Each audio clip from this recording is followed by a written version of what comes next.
You're listening to PreventConnect, the podcast bringing together voices from across the movement to end sexual and intimate partner violence, to give you the tools to practice primary prevention in your daily life and at work. We're highlighting emerging research, promising strategies, and stories from people doing this work in new and innovative ways in their communities. I'm your host, Janae Sargent, and this is PreventConnect.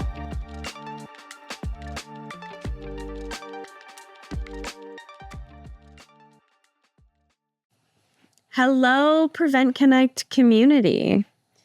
It is Friday, January 31st, and we're doing something a little bit different today. Today, you just have me, Janae, so you're stuck with me. You know, as we start off this year, I am feeling so much gratitude for prevention, for the people who do prevention, for the way that prevention has changed my life, and for the future that we're all working toward collectively. I remember, like many of our listeners, I'm sure, my first job at a local program doing prevention.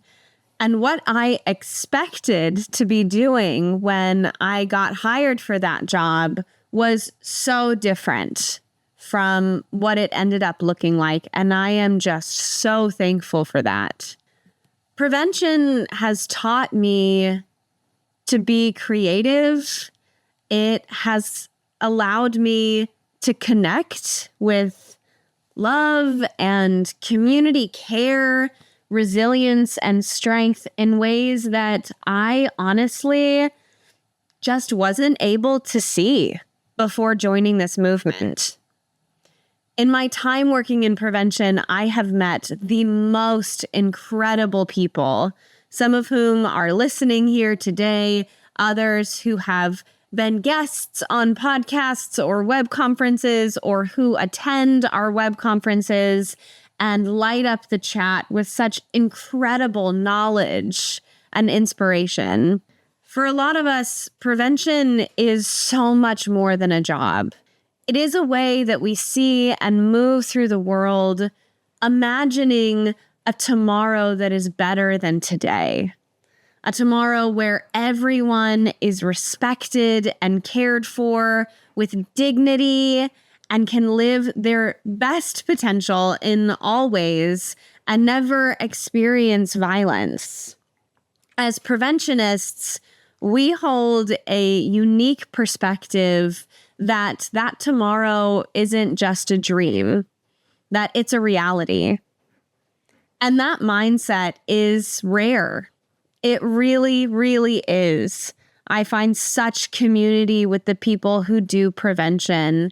You all have changed my life, honestly, and it is such an honor to be a part of the PreventConnect community and get to learn from you every day. We did a web conference earlier this year where Audrey Jordan and Cherie Tang talked about love and what it means to embody love in all that we do. I feel strongly that prevention is love, that community care and community building is the deepest love that we can offer. Now, whether you are at a local program, speaking with people every day, or you're working on a community garden, or you're building an initiative to strengthen financial support, or working in housing, or working in education, we all have a part to play. Something else that I think about prevention often is that I don't leave prevention at my job when the workday is over. I take prevention into everything that I do. Being a preventionist informs how I love my neighbors, my friends, my families. It informs the kinds of local things that I want to get involved in. It informs the actions I take and the things that I talk about. And no matter what happens at work, being a preventionist gave me that gift. and I will carry that forever. I know this sounds really sappy, and honestly, I'm just kind of rambling at this point as I sit on the floor petting my dog. But we at PreventConnect really feel strongly that there is so much that we can do as a movement and as a community. And we have so much faith and hope and love for all of you. And we couldn't really think of a better way to wrap up this month with our monthly podcast than just an open letter, or maybe it's a ramble or a brain dump or an emotions dump. I don't know.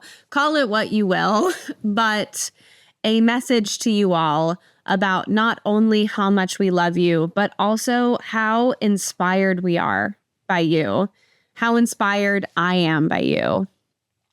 I hope to be in community with all of you for a very, very long time. And I know with every fiber of my being that tomorrow we all imagine is not only possible, it's going to come true. And we are going to be a part of it. I appreciate you all so much, and I hope you take care of yourselves. PreventConnect is brought to you by Valor US and the Centers for Disease Control, and made possible by listeners like you. You can find more information about this episode, along with past episodes, web conferences, and blog articles at PreventConnect.org. As we work to bring you more podcasts like this one, we want to hear from you. You can interact with us and suggest new topics on our Instagram in the comment section of this episode post. And if you liked this episode, make sure to like and rate this podcast wherever you listen to podcasts so we can reach more listeners like you.